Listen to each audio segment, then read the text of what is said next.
Dice, queriendo ser doctores de la ley, sin entender lo que hablan ni lo que afirman. Ellos quieren ser y no son. Quieren ser reconocidos. Quieren ser doctores de la ley. Ellos quieren tener prestigio. Ellos quieren hacerse ver. Ellos quieren preeminencia. ¿No? Eso es lo que la palabra de Dios nos está diciendo. Ellos creyéndose, ¿cierto? Ellos queriendo ser doctores de la ley, es decir, doctos en la palabra de Dios, no lo son. No lo son.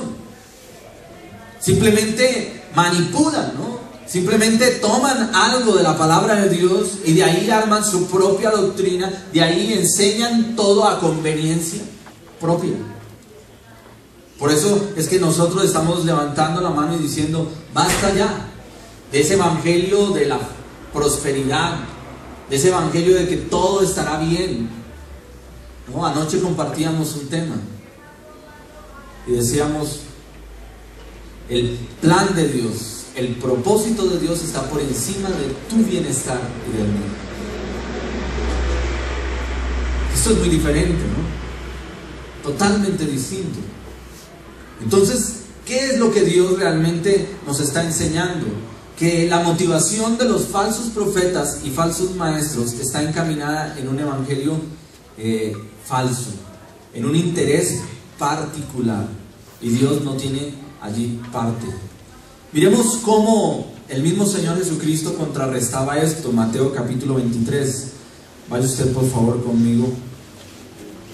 Este es un capítulo tremendo acerca de cómo el Señor Jesucristo, Él mismo tomó la vocería para contrarrestar todo esto, ¿no? Y podríamos leer todo ese capítulo. Es un capítulo precioso que nos habla de cómo el Señor Jesús se levantó y Él mismo contrarrestó esa falsa enseñanza, esa falsa doctrina, que de los que en ese momento representaban para hoy, para nosotros, los falsos maestros, ¿no? Y falsos profetas. Desde el versículo 1, usted está allí conmigo, por favor. Si tiene la palabra de Dios abierta, diga amén. Amén. Entonces habló Jesús a la gente y a sus discípulos, versículo 1, diciendo: en la cátedra de Moisés se sientan los escribas y los fariseos. Así que todo lo que os digan que guardéis, guardadlo y hacedlo, mas no hagáis conforme a sus obras, porque dicen y no hacen. Dicen y no hacen. Los falsos profetas, falsos maestros, dicen y no hacen. Porque atan cargas pesadas y difíciles de llevar y las ponen sobre los hombros de los hombres, pero ellos ni con un dedo quieren moverlas. Oiga, son de aquellos que ponen cargas sobre los demás, ¿no? Entonces son los que instan, manipulan la fe de muchos, ¿no? Y los que atemorizan, ¿no? A muchos y los mantienen sujetos a su falsa doctrina a través del temor, a través de la manipulación, a través de poner cargas pesadas sobre las vidas de ellos, pero ellos viven en otro cuento. Para sí mismos eso no aplica, ¿no? Dicen y no hacen, ¿no? Tremendo. Entonces, ¿cuánto de esto hemos visto? ¿Cuánto se ha descubierto? ¿Cuántos se levantan detrás de un púlpito para hablar de santidad? Para hablar de que hay que obedecer la palabra de Dios, de que no hay que adulterar, ¿no? Que no hay que cometer fornicación ni adulterio. Y después que salen, se descubre que ellos estaban en ¿qué? En adulterio. Falsos profetas, falsos maestros. Entonces miren cómo la forma como el mismo Señor Jesucristo los confronta, ¿no? Versículo 5. Antes hacen todas sus obras para ser vistos por los hombres, pues ensanchas sus filacterias y extienden los flecos de sus mantos. Recuerden ustedes que los que estaban en algún grado honroso de autoridad, ¿no? Especialmente el grupo sacerdotal y los que realmente compartían la interpretación bíblica y en especial todo el pueblo judío utilizaban algo que eran los filacterias, ¿no? Podríamos entenderlo así como los bordes del vestido, y entre ellos ponían allí metidos porciones de la palabra de Dios para memorizar, ¿no? Y entonces, entre más grandes fueran esos bordes, quería decir que más palabra de Dios había allí. Oigan, una forma curiosa, ¿no?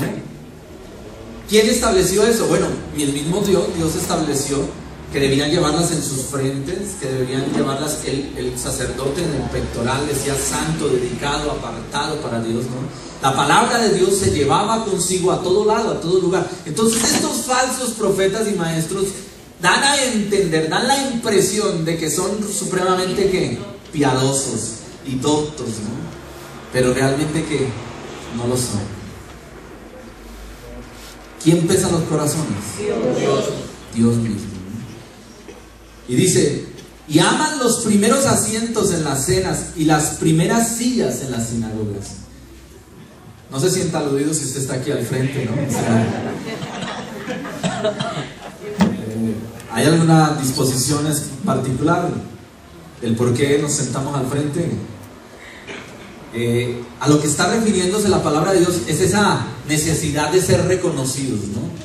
Quieren ser vistos, quieren ser halagados, ¿no? ¿Cuántos me siguen, no? Entonces el súper, ¿no? El siervo, realmente el ministro, ¿no? Y quieren que se les rinda pleitesía. ¿A quién? A ellos y no a Dios. Atraen las miradas de toda la congregación en ellos y no las llevan ¿a quién? A Dios, ¿no? Qué tristeza. Falsos profetas, falsos maestros. ¿Qué más nos dice allí la palabra de Dios? Versículo 7. Dice, y las salutaciones en las plazas, y que los hombres los llamen rabí. Rabí, ¿qué era el término rabí, no? Maestro, siervo. Y nosotros tenemos que entender que la gloria y el reconocimiento es exclusivamente ¿para quién? Para papá Dios, porque tú y yo somos hombres, ¿no? Y como hombres somos pecadores. Versículo 8, pero vosotros no querráis que os llamen rabí, porque uno es vuestro maestro, Cristo, y todos vosotros sois hermanos. Amén, así es. Y no llaméis Padre vuestro a nadie en la tierra, porque uno es vuestro Padre, el que está en los cielos. Gloria a Dios. Ni seáis llamados maestros, porque uno es vuestro maestro, es Cristo. El que es mayor de vosotros sea vuestro siervo, porque el que se enaltece será humillado, y el que se humilla será enaltecido. Amén. Amén. Entonces, ¿dónde queda esto, no? Oiga, se convoca, se invita a ministerios a que vengan, y entonces lo primero es ¿qué implicaciones? ¿Qué requisitos? ¿Qué necesidades? ¿No? Oiga, y más que los artistas, y demandan una y otra cosa, o sea, para venir y compartir, para hacer la obra a la cual han sido llamados. Ahora, claro, todo obrero es digno de su salario. No estamos de ninguna manera poniendo en tela de juicio eso. Pero lo que se ve en muchos ministerios es que la persona entonces de renombre, que por la misericordia de Dios, en la dirección de Dios o no, han sido usados de alguna u otra manera. Entonces no podemos generalizar, pero muchos, ¿no? Muchos se ufanan a sí mismos y a sí mismos se hacen, se exaltan, se hacen rabíes, se hacen maestros de otros, ¿no? Y resulta que Dios no. Dios dice que habiendo puesto ese tesoro ¿en qué? En vasos de barro, para que la excelencia del poder de Dios no sea del hombre, sino ¿de quién? De Dios mismo. Aleluya. Gloria a Dios.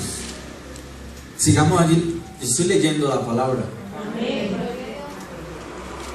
Léalo usted ahí en la palabra. No estamos sacando esto de nosotros, Él lo dice la palabra, ¿no? Versículo 13: mas hay de vosotros, escribas y fariseos, hipócritas, porque cerráis el reino de los cielos delante de los hombres, pues ni entráis vosotros ni dejáis entrar a los que están entrando. Oiga, ¿son qué? Piedra de tropiezo, son estorbo. Y entonces, si el mismo Señor Jesucristo contrarrestó eso, confrontó eso, sin temor, sin ponerse colorado, mirándole a los ojos, oiga, ¿cómo es que nosotros, la iglesia de hoy en día, no levantamos nuestra mano para decir, oiga, para ya de eso? ¿Por qué los grandes ministerios están dando púlpito a cosas que no corresponden? Cuando debemos tener un celo por la presencia de Dios, por los atrios de Jehová.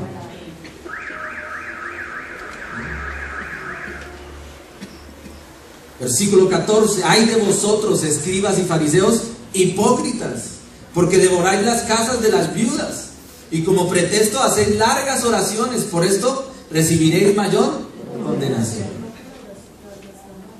¿Qué era lo que estaba pasando? Déjenme explicarlo, abro un paréntesis allí. Oiga, iban estos escribas y estos fariseos y visitaban a las viudas, ¿no? Era una acción que demostraba misericordia, el visitar a las viudas, el ser benevolentes con las viudas. Ya sabemos que en ese entonces habían muchas viudas, y no era que el pueblo judío tuviera una espalda, que es tremendo, ¿no? El que se casa con una judía, no. Lo que pasa es que en ese momento, recordamos nosotros que la tradición judía establecía que las niñas judías se casaban a muy muy temprana edad, ¿cierto? Recuerden el dote, los padres tenían facultad sobre las niñas, sobre sus hijas, para entregarlas en matrimonio, y las entregaban a muy temprana edad. Entonces, claro, los hombres mayores que se casaban con las niñas, al final morían y terminaban viudas jóvenes. Entonces imagínense esa situación. Entonces estos escribas y fariseos iban a las casas de las viudas supuestamente a consolarlas, pero había un interés detrás de ellos, y era un interés económico. Oiga, había ofrendas que ya se manipulaba el concepto de la ofrenda, ¿no? Y de la dádiva. Había una mala intención detrás de eso. Uno reconocimiento, pero había otro interés allí. ¿Qué más pasaba allí? ¿No? Y como así, aparentando piedad, no, apariencia de piedad. ¿No? Primera de Timoteo 4, Pablo enseñándole a Timoteo dice, el ejercicio corporal para poco es provechoso, mas la piedad, dice, para todo aprovecha, pues tiene promesa en la vida presente y en la vida venidera. Palabra fiel y firme es esta, digna de ser recibida por todos, que por esto mismo trabajamos y sufrimos oprobios, porque esperamos en Él, el Dios viviente, que es el galardonador de todos los hombres, mayormente de los que en Él esperan. Eso dice la palabra de Dios. Gloria a Dios por su palabra. Palabra de Dios. Amén. Amén. Amén. Versículo 16: hay de vosotros, guías ciegos, que decís, si alguno jura por el templo, no es nada, pero si alguno jura por el oro del templo, es interesado, ¿no? También decís, si alguno jura por el altar, no es nada, pero si alguno jura por la ofrenda que está sobre él, es deudor. ¿Cuántos, no? Oiga, y ustedes lo han visto incluso en la televisión. La gente corre y bota los billetes, ¿no? Ahí en el altar. Así. Y entonces les gustó algo de lo que dijo él, entonces van allá, ¿no? Gente incauta, que están siendo engañados. ¿Quién dijo? Eso es un irrespeto al altar. Es un irrespeto al altar. Dios no está detrás de tus finanzas ni de las mías. Él está detrás de tu salvación y de la mía. Espectáculo. Se perdió el respeto por las cosas de Dios. Versículo 19. Necios y ciegos, ¿cuál ¿cuál es mayor? ¿La ofrenda o el altar que santifica la ofrenda? Pues el que jura por el altar, jura por él y por todo lo que está sobre él. Y el que jura por el templo, jura por él y por todo el que lo habita. Y el que jura por el cielo, jura por el trono de Dios y por aquel que está sentado en él. ¡Ay de vosotros, escribas y fariseos hipócritas! Porque diezmáis la menta y el eneldo y el comino, y dejáis lo más importante de la ley, la justicia, la misericordia y la fe. ¿Esto era necesario hacer sin dejar de hacer? Guías ciegos, que coláis el mosquito y tragáis. Oiga, Dios no sé, el Señor Jesucristo no escatimó adjetivos, ¿no? Calificativos, palabras para demostrar cierto su inconformidad, ¿no? Lo que causaba en el Señor, la manera como estos distorsionaban la verdad y se disfrazaban, ¿no? Falsos, hipócritas. Oiga, ¿y qué hacemos hoy, la iglesia de hoy? ¿Sabes? Muchos no quieren entrar en eso, en confrontar las falsas doctrinas y los falsos maestros, ¿no? Nos dicen más bien, ¿sabes qué? Mantengámonos al margen, ¿no? No entremos en ese tipo de cosas, cuando el Señor mismo dice, en Pablo hablando a Timoteo, oye, te encargo, ¿no? Que saques a todos estos que están hablando falsas doctrinas y no los dejes, era algo mandatorio. ¿Por qué la iglesia del Señor está siendo menospreciada? Porque hay cualquier cantidad de falsos profetas y falsos maestros, engañadores, ¿no? Palabrerías, simplemente detrás de su propio interés en el nombre de Jesús, y utilizan la Biblia, pero no están cumpliendo con el verdadero llamado, y por eso entonces terminan descarriados. Y entonces todos los que de alguna manera se vieron influenciados por esos ministerios terminan ¿qué? Aborreciendo las cosas de Dios, terminan hablando mal de Dios, terminan no queriendo nada con Dios. ¿Por qué? Por esos falsos testimonios. Por eso es que la iglesia, decíamos nosotros al principio de esta conferencia, si hay algo que le hace falta a la iglesia es discernimiento. Y el discernimiento solamente se logra a través del estudio, la exploración, la búsqueda de Dios, de la revelación divina a través de su palabra, para ser verdaderamente guiados. Lámpara es a nuestros pies su palabra y lumbrera nuestro camino. Salmo 119, 105. Entonces tenemos que nosotros realmente entender que es necesario que la iglesia se alimente espiritualmente a través de la palabra, el ayuno, la oración, que florezcan los ministerios, los dones, el discernimiento. ¿Para qué? Para que la iglesia sea una iglesia como la iglesia de Berea, ¿no? Ellos dice la palabra de Dios ahí en Hechos, ellos de día y de noche escudriñaban, exploraban en la palabra, en la ley, para determinar si lo que se les estaba compartiendo era de Dios o no era de Dios. Por eso se le llama a los nobles de Berea. Dice que eran más nobles que los de Tesalónica. O sea, eran más estudiosos de la palabra. Más estudiosos de la palabra. Versículo 25. Hay de vosotros, escribas y fariseos hipócritas, porque limpiadlo de afuera del vaso y del plato, pero por dentro estáis llenos de robo y de injusticia. Oiga, aquellos que usan el púlpito, la palabra de Dios, para hacer de sus propias riquezas. Dice, así vosotros por fuera a la verdad os mostráis justos a los hombres, pero por dentro estáis llenos de hipocresía e iniquidad. Ay de vosotros, escribas y fariseos hipócritas, porque edificáis los sepulcros de los profetas y adornáis los monumentos de los justos, y decís, si hubiésemos vivido en los días de nuestros padres, no hubiésemos sido sus cómplices en la sangre de estos profetas. Oiga, ¿y quiénes finalmente fueron los que llevaron a la cruz a Cristo? Los mismos. Los mismos. Entonces, de palabras hacia afuera, mas no había realmente conversión. De labios hacia afuera. Mira, hay un versículo que quiero compartir con ustedes esta mañana. Isaías 66, versículo 2.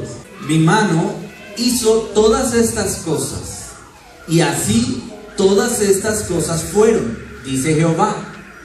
Pero miraré a aquel que es pobre y humilde de espíritu, y que tiembla a mi palabra.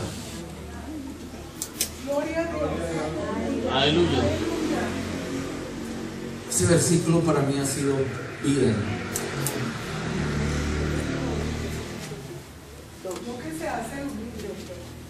Aquel que realmente de corazón, ¿cierto? Dice, por eso dice las bienaventuranzas, Mateo 5, bienaventurados los pobres de espíritu, ¿no? Los que lloran, bienaventurados los que padecen persecución, ¿no? Oigan, entonces aquí ¿dónde quedan esos que se ufanan, que se enaltecen a sí mismos, no? Dios dice que Él está, su mirada está puesta en aquellos que realmente vienen a Él con un corazón realmente sincero, humillado, contrito. Dice, y que tiemblan ante su palabra. Es decir, pararse en un púlpito, hablar de la palabra de Dios es algo muy serio. Es algo muy serio. Por eso es que es tan delicado, hermano. Al que más se le da, más se le exige. Y yo te digo esto también para ti. Porque en la medida que tú recibes claridad y recibes palabra de Dios, así mismo también más se te va a exigir. ¿Quién? Dios. Dios mismo. Entonces, ¿cuál era la motivación de estos falsos profetas y maestros? En el caso puntual, allí en el Señor Jesucristo, contrarrestando la doctrina falsa de los escribas y fariseos hipócritas, mentirosos. Su falsa motivación era ¿qué? Economía, reconocimiento, poder, autoridad, fama. ¿Cuánto de eso tiene que ver con lo que vemos hoy en día? Yo creo que mucho, ¿cierto? Y hay una característica allí que los distingue. Por eso allí en Mateo capítulo 1, Timoteo capítulo 1. Vuelva usted a Timoteo. Primera de Timoteo, ¿no? Ese es nuestro pasaje central, ¿no? Primera de Timoteo 1. Y mire lo que dice el versículo 8. Pero sabemos que la ley es buena si uno la usa legítimamente. Legítimamente.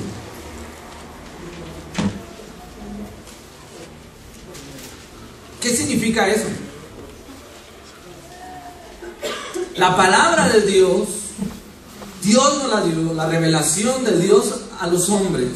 Uno, para mostrarse, darse a conocer Dios a sí mismo a nosotros como seres humanos, pero para demostrar al pecador la necesidad de un Salvador. Usar la palabra de Dios de manera legítima es cumplir con el propósito con el cual ha sido establecida.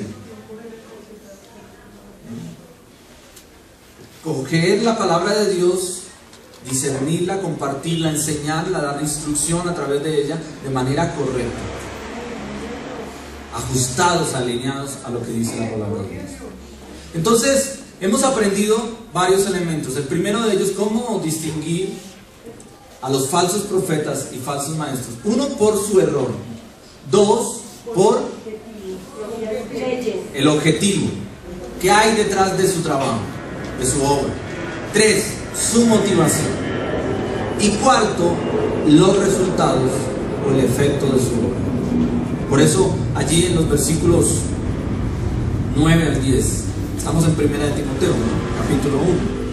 Dice, conociendo esto, que la ley no fue dada para el justo, sino para los transgresores, desobedientes, para los impíos y pecadores, para los irreverentes y profanos, para los parricidas y matricidas, para los homicidas, para los fornicarios, para los sodomitas, para los secuestradores, para los mentirosos y perjuros, y para cuanto se oponga a la ¿qué? La sana doctrina. Y vamos a dejar eso ahí de la sana doctrina ahora. Pero ¿Qué es lo que está queriendo decir Pablo a Timoteo? Es decir, la palabra de Dios, la ley, se estableció ¿para qué? Para corregir lo torcido. ¿No? El Señor Jesucristo vino a corregir lo que estaba torcido. La palabra de Dios es dada para eso. Ahora, cuando la palabra de Dios no se usa legítimamente, nada de eso que anda torcido se endereza. Los fornicarios siguen siendo fornicarios, los adúlteros siguen adulterando, los mentirosos siguen mintiendo, los que robaban siguen robando. ¿Por qué? Porque la palabra de Dios no ha tenido un efecto. ¿Por qué? Porque el mensaje ha sido distorsionado, no está bien fundamentado. La palabra de Dios no ha hecho mella en el corazón del hombre. Entonces, ¿cómo calificar, cómo identificar a los falsos profetas y falsos maestros? Porque la palabra de Dios no ha cumplido el propósito, no ha llegado a los corazones. Cuando una persona es confrontada a la luz de la palabra, dice, mirando a la palabra de Dios como en un espejo a cara descubierta, somos transformados de gloria en gloria a la misma imagen de Dios. Eso significa que vamos dejando nuestra vieja naturaleza de pecado. Nos vamos encontrando identidad con Cristo para agradar a Dios. Y estamos dejando atrás todo lo que a Dios no le agrada. Si antes éramos iracundos, ahora ya no. Si antes maltratábamos, abusábamos, ahora no. Si antes cometíamos toda clase de ofensas contra el prójimo, contra los que están ahí cerca de nosotros, ahora no. ¿Por qué? Porque lo que era ya quedó atrás. Somos nuevas criaturas en Cristo. Las cosas viejas pasaron, aquí todas son hechas nuevas. Una persona donde la palabra de Dios no ha entrado realmente, donde el Espíritu de Dios no ha obrado, la persona sigue en sus propias concupiscencias. Entonces, ¿cuántos moveres espirituales hay, ¿no? Y qué jornadas, ¿no? Pero usted mira a la gente y la gente sigue siendo la misma. No ha habido transformación, ¿no? ¿Cuántos se dicen llamar cristianos, pero viven una vida de mundanos?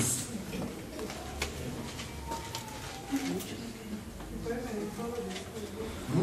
Y pueden estarse congregando, y pueden, pero entonces el efecto de la palabra no ha tenido sobre ellos. ¿Por qué? O el mensaje no ha sido el correcto, o la misma persona no ha dispuesto su corazón.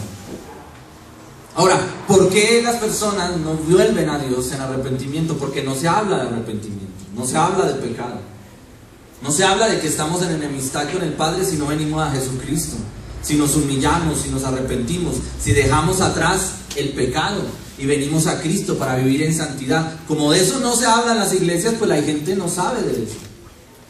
El mensaje de hoy es un mensaje distinto. Primera de Corintios 2, 11 al 14, dice, desde el versículo 11, ¿por qué? ¿Quién de los hombres sabe las cosas del hombre, sino el espíritu del hombre que está en él? Así tampoco nadie conoció las cosas de Dios, sino el Espíritu de Dios. Y nosotros no hemos recibido el espíritu del mundo, sino el espíritu que proviene de Dios, para que sepamos lo que Dios nos ha concedido, lo cual también hablamos, no con palabras enseñadas por sabiduría humana, sino con la enseñanza del Espíritu, acomodando lo espiritual a lo espiritual. Pero el hombre natural no percibe las cosas que son del Espíritu de Dios, porque para él son locura, y no las puede entender porque se han de discernir espiritual. Porque ser cristiano es tener un cambio. Ya nuestro concepto de vida cambia, total. Nuestro anhelo, nuestro objetivo, nuestra prioridad es otra, total, distinta. Y eso se debe ver, se debe reflejar, ¿no? Dice la palabra de Dios, Jesús es la luz del mundo, y el que me sigue no andará en tinieblas. ¿No? Orando, ¿no? Yo sé por qué se ríen. Están en esa clase, los que están estudiando, ¿no? Las cartillas. Entonces tenemos que andar en luz, y si andamos en luz ya no hay oscuridad.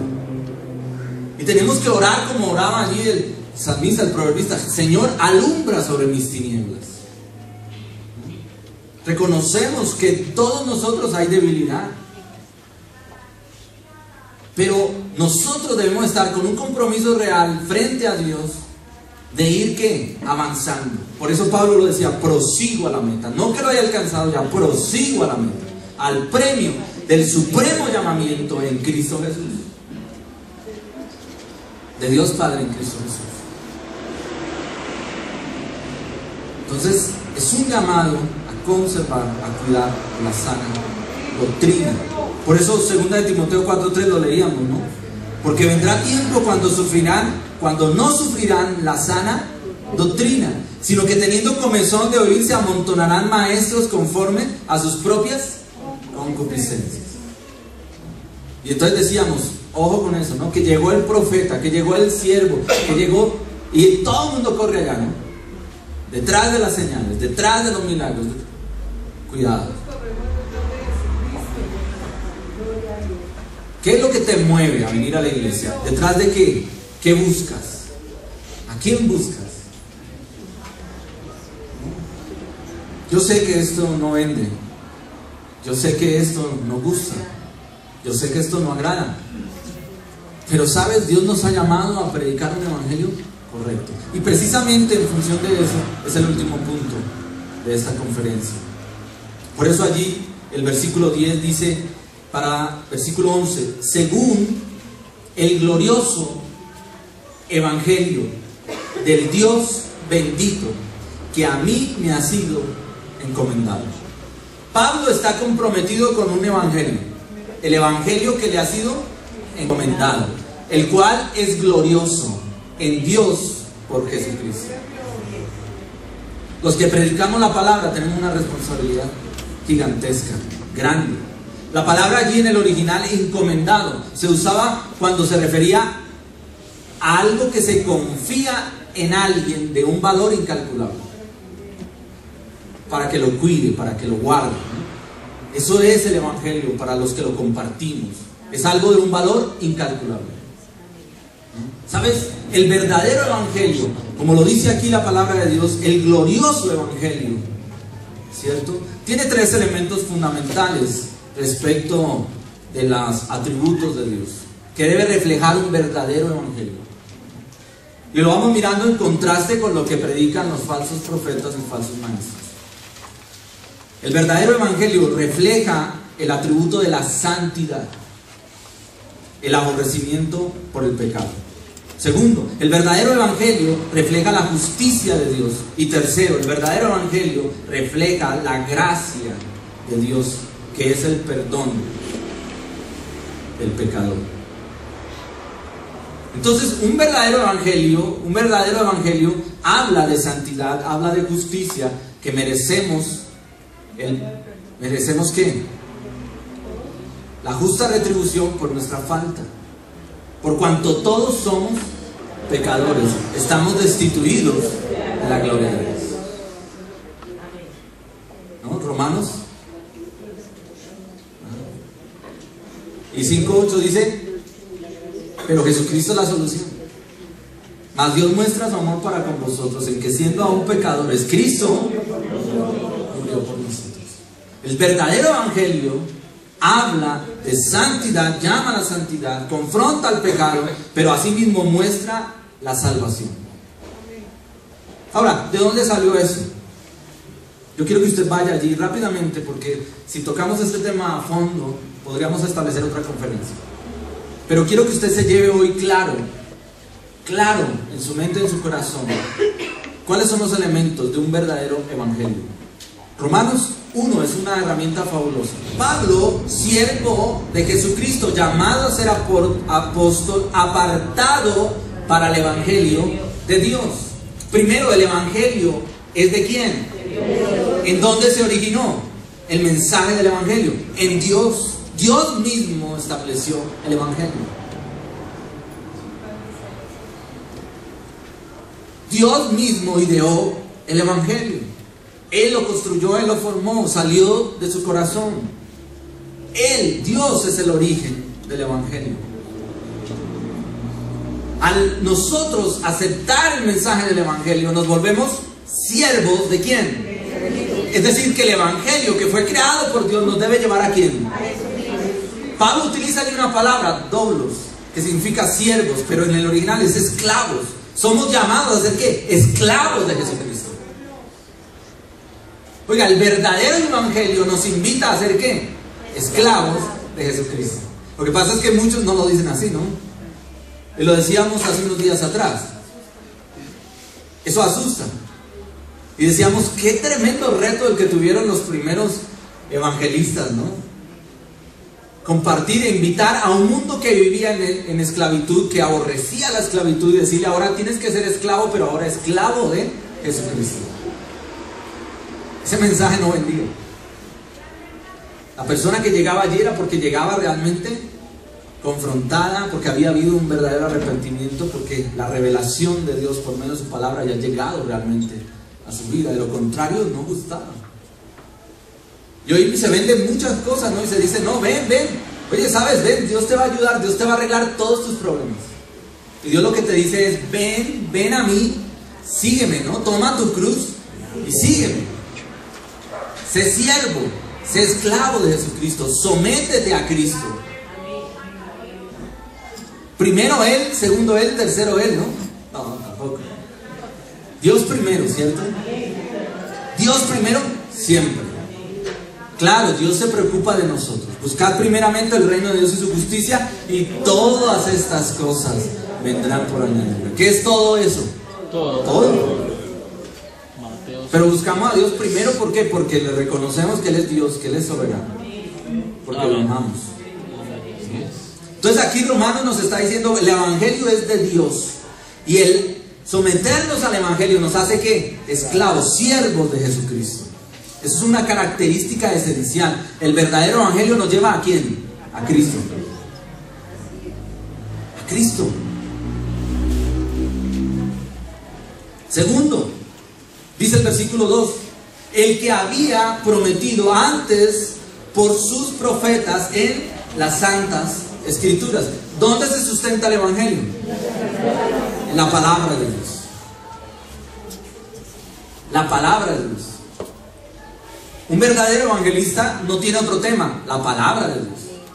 La palabra de Dios. El Antiguo Testamento es simplemente un prototipo de lo que había de venir, Nuevo Testamento.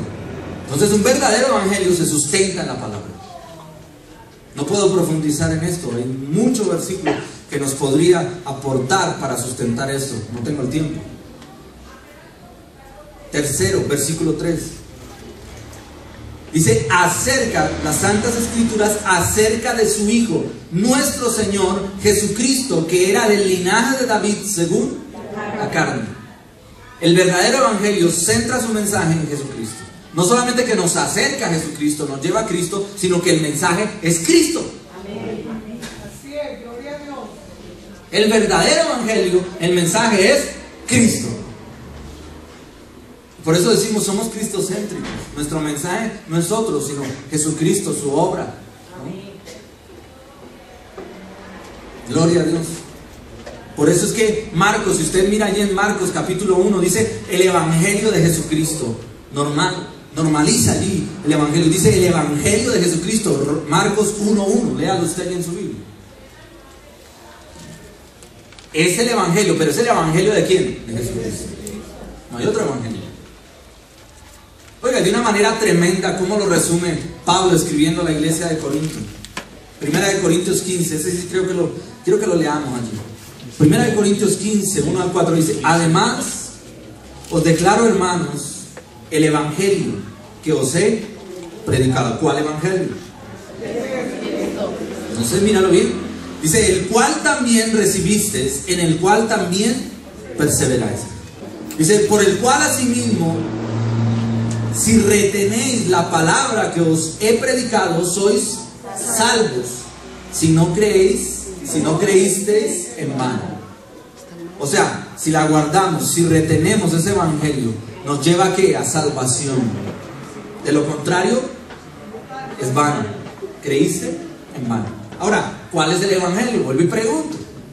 Versículo 3. Porque primeramente os he enseñado lo que asimismo recibimos. Dice que Cristo murió por nuestros pecados conforme a las Escrituras, y que fue sepultado y que resucitó al tercer día conforme a las Escrituras. O sea, ¿qué es el Evangelio? Diga conmigo, el Evangelio, es el anunciamiento, es la vida, es la obra, es la muerte y es la resurrección de Jesucristo. Eso es el Evangelio. ¿Por qué nos decimos evangélicos? ¿Por qué somos evangélicos? Porque creemos en el Evangelio de Jesucristo. Creemos en la obra redentora de Jesucristo. Estamos absolutamente convencidos que el Evangelio se sustenta en la obra y redención de Jesucristo, de que Jesucristo resucitó, de que hay una tumba vacía. Es el fundamento de nuestra fe. Pablo, escribiendo acerca de esto, dice: si Cristo no resucitó, en vano es nuestra fe. Pero a causa de que Cristo resucitó, demostró que Él era lo que Él dijo que Él era: el Hijo de Dios, que vino a morir por amor a todos nosotros. Porque de tal manera amó Dios al mundo, Juan 3:16, que ha dado a su Hijo unigénito, para que todo aquel que en Él crea no se pierda, mas tenga vida eterna.